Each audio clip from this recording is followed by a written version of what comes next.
عليكم ورحمة الله وبركاته. بسم الله الرحمن الرحيم. الحمد لله الذي نحمده ونستعينه ونستغفره ونعوذ بالله من شرور أنفسنا وسيئات أعمالنا. من يهده الله فلا مضل له ومن يضلل فلا هادي له.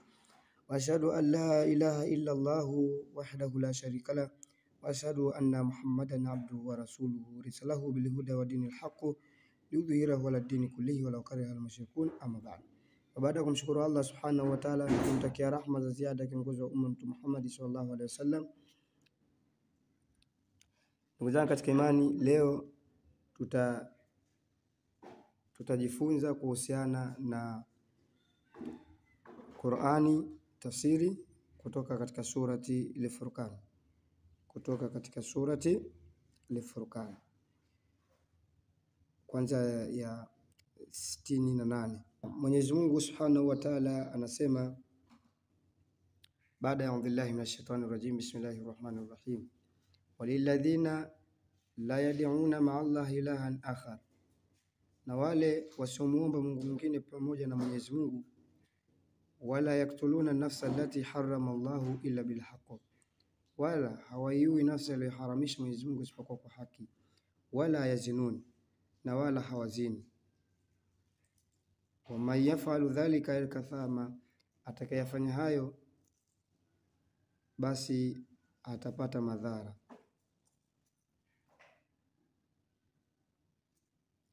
Yudha'afu lahu al'adhab yawm al-qiyama, na atazidishiwa adhabu siku ya Kiyama. Wa yakhlud fihi muhana, na Mwenyezi Mungu atadumisha katika adhabu hiyo siku ya Kiyama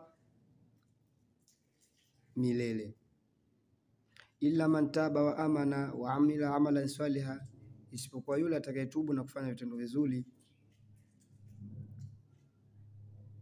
Fa ulaika yubaddilu Allahu sayiatihim hasanati, hao watabadilishiwa maovu yao kuwa mema.